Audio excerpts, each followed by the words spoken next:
So, magandang araw. Ang pag-uusapan natin ngayon ay tungkol sa catfish o tinatawag dito sa Pilipinas na hito.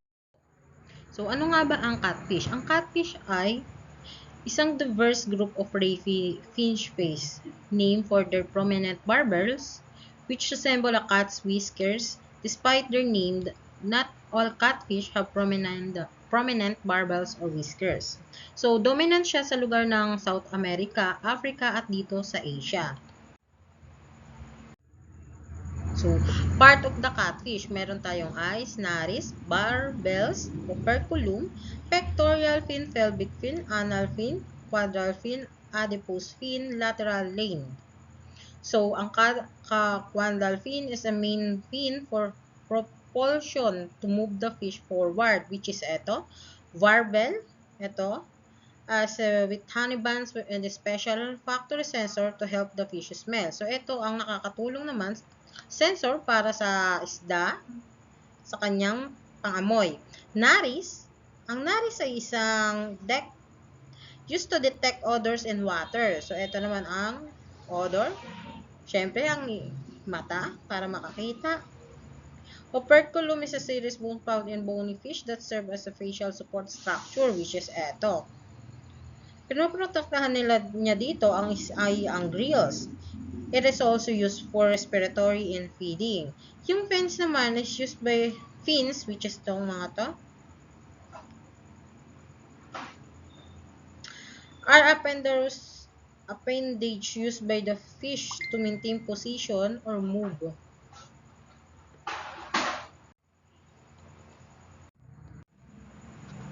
So, dahil hindi masela ng catfish o hito, makikita natin siya sa mga natural habitats niya like marshes, rice fields, swamp, stream, river, lakes, dams, irrigation canal, or freshwater.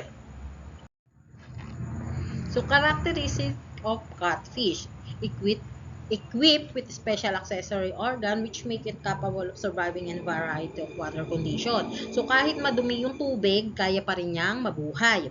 It tolerates low oxygen level. So, kahit konti na lang yung tubig or madumi siya, kaya pa rin niyang mabuhay.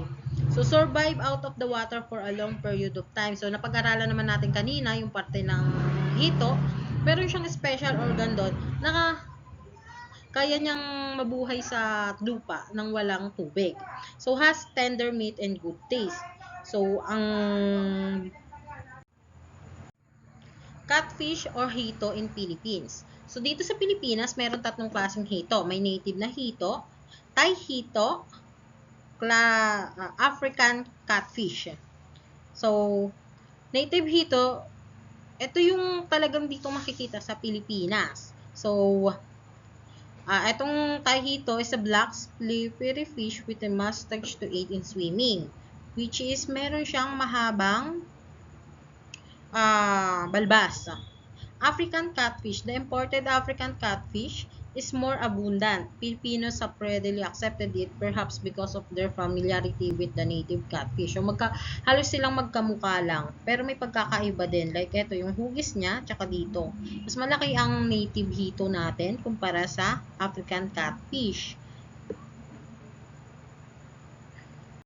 What is catfish farming? In this practice, catfish is bred, rearing, and harvested in controlled settings such as pond or tanks, commonly known as aquaculture. Processing catfish. Selecting suitable catfish species, providing proper nutrition, maintaining optimal water condition. Farmers monitor growth, manage disease risk, and ensure suitable practices. So, ang hito ay isa sa mga inaalagaan ng fish farmers. Sa isang fingerlings, ang hito ay nagkakahalaga ng 5 piso. Depende pa sa size. Dumadami ang hito farmers dahil nakikita nila ang prospect na kahit mahal ang fingerlings nito ay sulit naman dahil mababawi nila in 3 to 4 months ang gastos nila o maganda ang return of income. Hindi na bababa sa 35% and range ng 35% to 60% ang return of income nila. So, demand din nito dito sa bansa natin sa Pilipinas kasi mas mura siya sa ibang isda. kaya siya bilhin ng mas. Catfish breeding o paano natin um, papaanakin ang isang hito. Ang hito ay pinapaanak artificially sa pamamagitan ng induced spawning. The principle of induced spawning ay sinasaksakan ang babaeng hito ng gamot na tinatawag na hormone o pituitary gland galing sa male hito breeder. Siyempre, may selection tayo sa pagpapaanak or paano natin malalaman na yung babae is pwede sa breeder. So, hindi lahat ng babae ay pwedeng sa una, identify and separate sexes. So, syempre, identify mo tsaka kung babae o lalaki. So, makikita naman dito, female soil and genital opening, male genital papilla. So, seselect mo yung yung magandang babaeng female breeders. So, ang pwede lang nating gawing breeders na babae ay ang kung saan ang itlog niya ay nasa final stage development. Hindi porket malaki yung tiyan ay pwede. Kaya kukuha ng samples tayo. Mas maganda ditong age ng isang hito na babae ay more than a year. Pagkatapos natin i-select, syempre, titimbangin, prepare the female catfish for injection. So, ito nga yung sinasabi ko na kailangan siyang saksakan ng male hormones. Tapos, pagkatapos natin saksakan, i-isolate natin. So, syempre, step 6, prepare the strip the fish set up for incubator. Bring the fish out after 10 to 12 hours gently and cover head with a clean moist towel. Siyempre, pag nakuha mo na siya, kukunin mo na siya, Ito yung pagkuha ng itlog. Wipe the body of the fish dry using a dry soft towel. Strip the fish or press the egg out of the fish. Makikita natin dito sa picture na pinipress niya yung tiyan. Pinipress niya yung tiyan ng hito na babae. Kung saan lalabas naman dito, which is may bowl dyan, sasahurin yung itlog ng babae. Wait the strip eggs. Pagkatapos natin niya, mailalagay natin siya sa isang bowl. So, siyempre, titimbangin natin. Bring the male out, kill it, turn the belly up, and cut it open. So, tungkol naman tayo sa male breeders, ang gagawin naman natin, papatayin natin siya kasi kung kailangan natin doon, kukunin natin yung etong sacs na to. Milk sacs ang tawag nila. Then, remove the milk sac, cut the testicle into bits to release the sperm. Kunin natin yan, which is ginanto. So, add the saline solution to the milk. So, pour the mixture of saline solution and milk to the separate strip eggs in the bowl. So, ito, hanahalo na niya.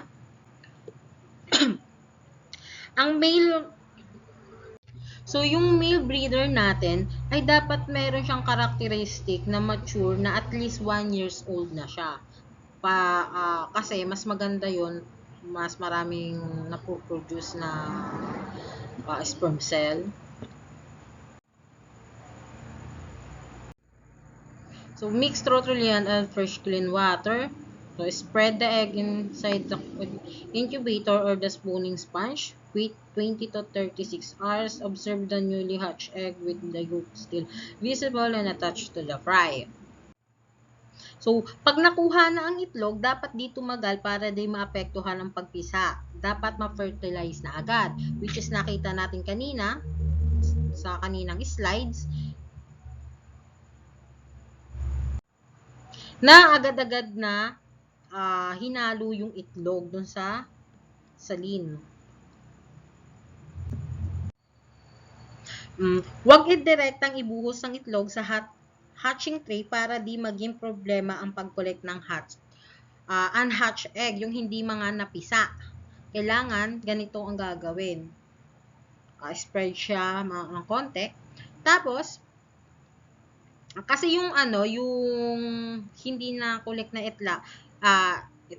itlog is possible magkaroon ng fungus kung saan papangit ng tubig at pag pumangit yung tubig, mas lalo doon magkakaproblema.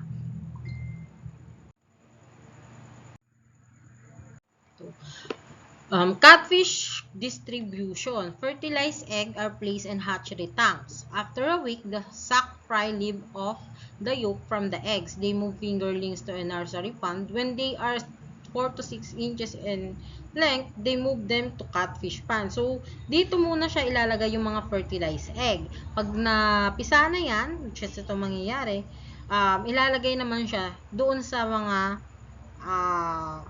medyo malaki-laki na lagayan. Then, pag medyo malaki na talaga sila, ilalagay naman siya sa catfish pond o tangke na kung saan pwede na dun sa mga malalaki. Siyempre, sa feeding strategies, meron din tayong strategy para sa pagpapakain. So, may stage naman yan. May mga kapipisa lang, may pagkapisa, medyo lumaki, ilang weeks, ganon. So, number 1, larvae nutrition. Catfish larvae are nurtured with newly hatched Artemia, Napuli, and Monia for the initial stage, transitioning for formulated feed containing 44% of protein. So, yung bagong kapipisa pa lang, ang kayang kinakain nila ay yung Artemia, Napuli, and Monai. Medyo maliliit lang yun eh. Tapos, kailangan nila kasi ng 44% of protein. Kasi, sila yung yung mga pagbagong itlog, bagong pisa, yung mga mahihinang hito, kinakain siya ng mga dominant na mga malalakas na hito. So, kailangan agad siyang pakainin. So, fry growth. 2 weeks old fry can be sold or further reared. Natives with formulated feed twice daily at 2% of body weight, gradually shifting to 5 to 10% as they grow. So, sabi ko nga, pag bago pa lang pisa, pinapakain sila ng 44% of protein. So, pag fry growth na, yun yung medyo 2 weeks old na mga hito. So, pinapakain sila ng daily, twice daily, average of 20% of body weight. Nursery stage. During nursery rearing, tanks or ponds should be fertilized before fry stocking. Formulated feed is provided for optimal growth to reach a suitable size for grow out ponds. So, nursery stage. Ito naman yung ililipat na sila dun sa medyo sa suitable pond. So, kailangan dito yung bago sila ilagay, kailangan muna siyang ma-fertilize yung paglalagyan. Growth out pace. Feeding strategies depend on size and age and growth out. Ponds formulated feed with suitable protein contain support growth.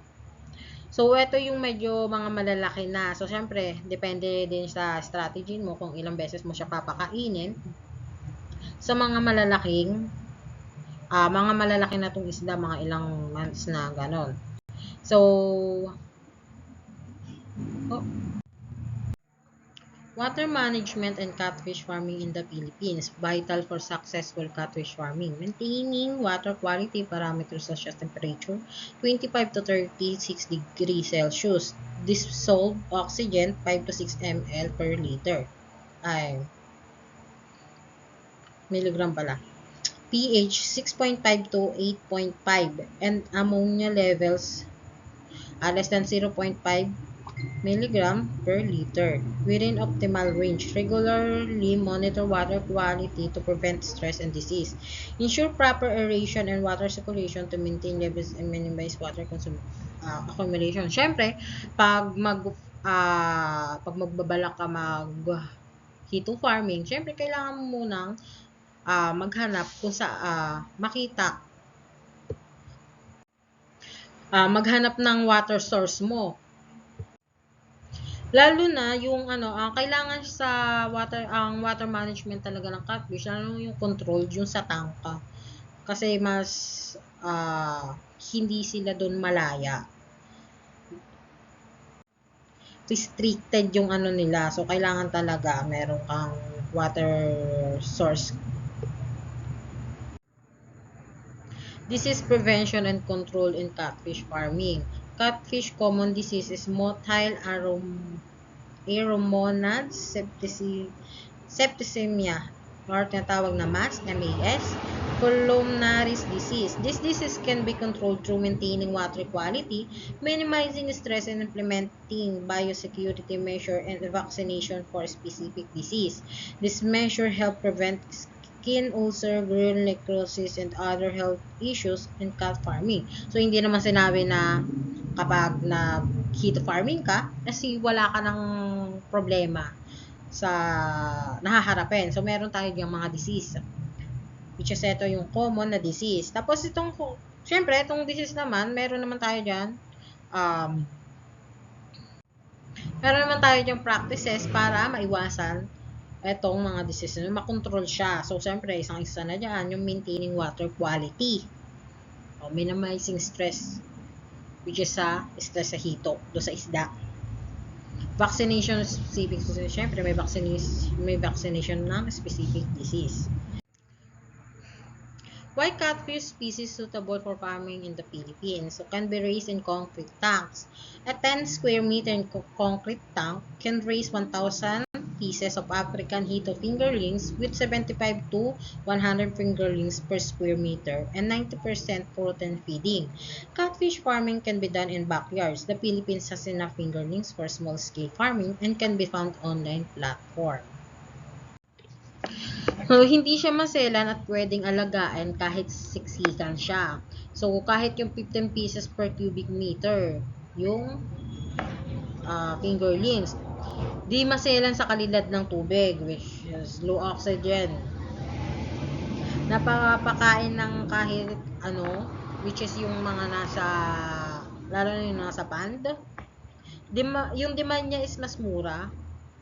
Tapos yung pond kasi na 10 by 10 o 100 meters, so pwede siyang lagyan ng 21,000 peraso ng hito fingerlings. Tapos maaari siyang umani ng 1,000 kilogram o isang tonelada kung mapapabot ng 500 grams ang bawat isa ng hito. So, sabi nga, catfish farming can be done in backyard. So, kahit wala kang lupa, pwede mo siyang mag-alaga ka lang sa drum, pwede na. O sa mga ponds, water na tangke, pwede ka nang makaalaga. So, pwede ka na rin makaani.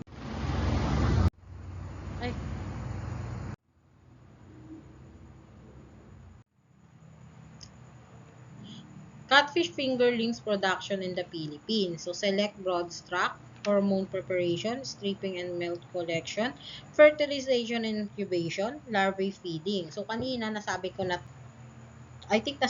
din to kanina, yung about sa catfish fingerlings. Select brood stock, use 6 to 8 months old catfish brood stock.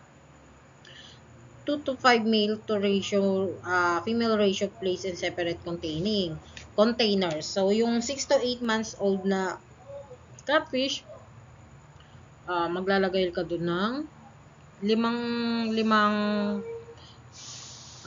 babae, 2 lalaki. So, hormone preparation depending on the chosen method, prepared hormones like pituitary glands at marami pang iba. Administered dosage according to the female brood stock's body weight. So, stripping and milk collection. Anesthetize females and males, track test from males, macerate and obtain milk solution, strip eggs from female into a clean bowl and mix with milk solution for fertilization. Fertilization and incubation.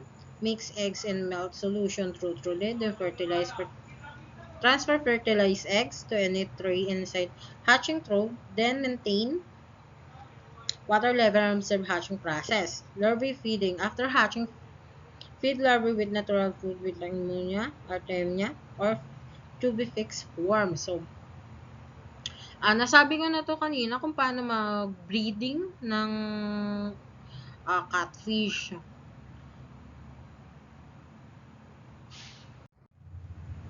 Southeast Asian Fisheries Development Center study unveiled that catfish on a 43% protein formulated diet showcase reproductive and larval quality comparable to those with trash fish. So dito sila ay nag-study kung paano mas mapapabilis o mapapalaki yung hito. In 6 to 8 months, larger females more prolific, laying 20 to 90 eggs, body weight post-hormone injection. Catfish are year-round carrier of eggs and sperm, but artificial propagation involve hormone-induced spawning and manual egg stripping. Induced spawning success So dito, after hatching, catfish larvae are curated with natural food sources like bream shrimp and water fleas. Gradually, the transition of a formulated diet with 44% protein feeding frequency and rate vary as fry age. This practice combined effective feeding, controlled breeding, and strategic nursery management to foster thriving catfish aquaculture operation. So, ang hito kasi, kailangan mo siyang pakainin ng paikainin, lalo na yung controlled area. Kasi, wala sila nakukuhang mga natural food dyan. So, kailangan mong bigyan ng bigyan. Kasi, kung hindi, magkakaroon siya ng cannibalism. Kung kinakain niya kinakain ng mga malalakas yung mga mahihina. Tapos, kung titingnan mo, syempre, check mo naman kung pag pinakain mo siya ng sino yung mga mas mabibilis lumaki, tsaka yung mga nahuhuling lumaki. So, isi-separate mo din yan kasi mas hindi lumalaki yung mga maliliit dahil lahat ng pagkain is nasa mga malalaki. Tapos, kinakain ng mga malalaki yung mga maliliit din. So, catfish pond construction and design in the Philippines. So, they can be reared... Catfish pond construction in the Philippines involve tailored design for optimal results. Start small with a minimum 10 meters per surface area and 1.5 meter depth, or consider concrete ponds at similar size. A 10 meter squared concrete tank can accommodate up to 1,000 fingerlings with proper stocking and feeding. Utilize 75 or 100 fingerlings per meter squared. Feeding them a 90% protein diet. They can be reared in net cage or larger nursery setup for 4 to 6 weeks. Catfish fry are packed and transported in plastic bag with water ensuring survival during transport. So, syempre, pag nagpa-pan preparation tayo, kailangan natin munang i-drain. I-drain natin siya, katapos i-drying natin for the toxic element in the soil na galing sa previous culture period na para maiwasan natin. At tapos, syempre, pag deny natin, ma-evaporate siya yung mga toxic element. So, dapat malinis yung paglalagyan, which is kailangan linisan yung pan. I-check ang inlet and outlet ng tubig para maiwasan kung may papasok man na kung iba mang hayop or lumabas na hito. Siyempre, pagkatapos nung magpapasok ka ng tubig doon sa pan mo. So, yung secure na fingerlings, bumili lang sa accredited hito hatchery kasi syempre, mas maganda doon. So, sa stocking ng hito, syempre, kailangan mong mag-stock ng fingerlings sa coldest part ng araw. Hindi yung mainit yung temperature. Dapat sa umaga or hapon. Para sa mga mga beginner na maghihito, mas maganda yung lower density stocking yung gawin muna nila. Like yung 5 pieces o to 8 pieces per square meter sa pond. Pag-usapan na lang din natin dito yung yung sa concrete tank. So, lalo na doon sa concrete tank, kailangan doon naman, kaya pwede siyang maging siksikan doon, like 50 pieces to 75 pieces per cube meter. Pero need na ang aerator para masuportahan yung higher stocking density niya. So, tank need ng full feeding requirement dahil carnivorous nga ang hito.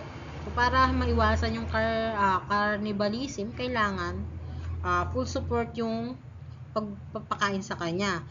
Need ng protein source like So, yung feeding rate sa concrete tank, 3% to 5% of average body weight. So, para maiwasan yung cannibalism. So, 2 to 3 times sa kada araw ang pagpapakain, pero kung maliliit pa ang hito, dapat mas frequent ang pagpapakain para maiwasan ang cannibalism. Ang pag-aalaga ng hito, mga ano lang yan 3 to 4 months lang, pwede mo na siyang anahin. Pero mas tinatawag, syempre, hindi naman agad-agad mag-aani. So, may tinatawag tayong partial harvesting, kung saan pinipili ang marketable size na hito. So, yung size niya, marketable size niya is nagre-range siya 200 to 300 grams per pieces. Tapos, yung mga hindi pasok sa marketable size, iiwanan muna siya. Papalakihin pa siya.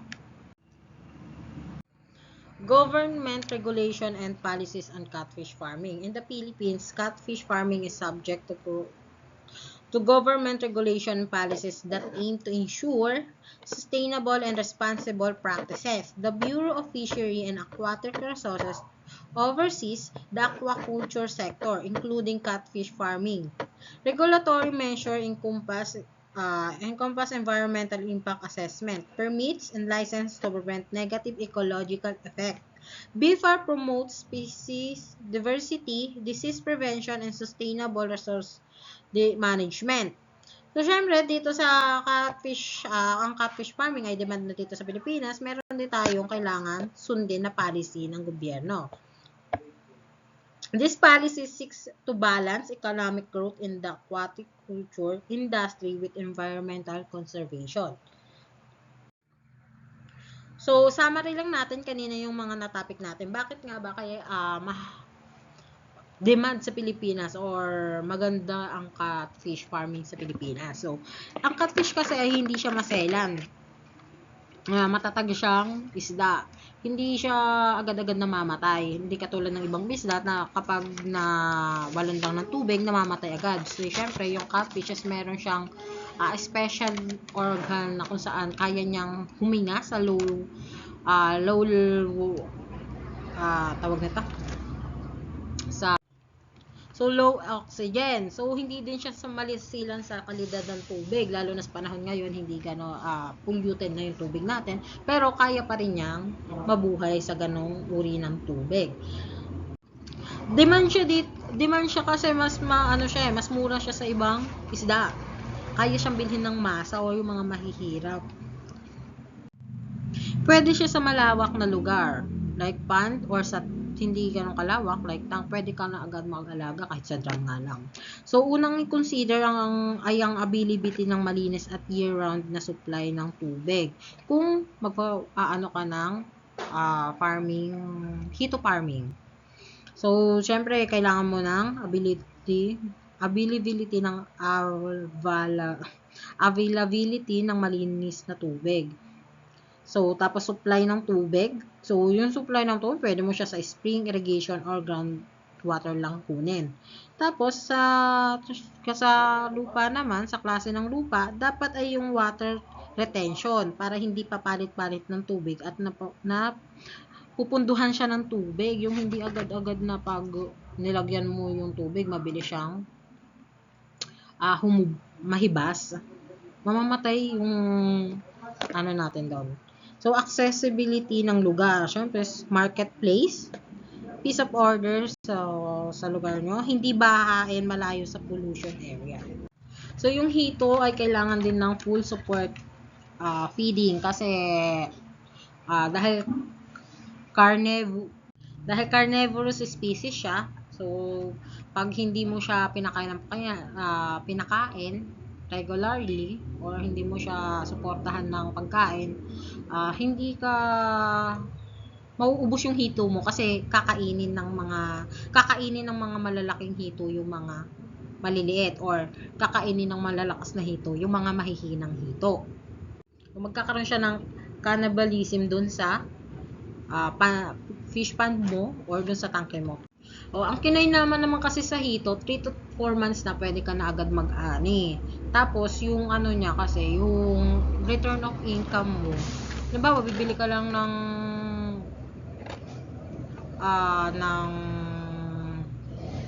ng hito, mga ilang piraso lang, magiging return of income mo sa, mga nasa, hindi siya bababa ng 30%. Itong pinakamalaki nasa 60% ng return of income. Kung mag-uumpisa naman ng hito farming, meron dyan naman yung BFAR or yung mga fishery farmers natin para i-guide ka kung beginner ka. So, makikita naman yan sa online platform natin, marami kang source na makukuhaan o pwede ka pumunta sa government agency. So, yun lang po. Thank you.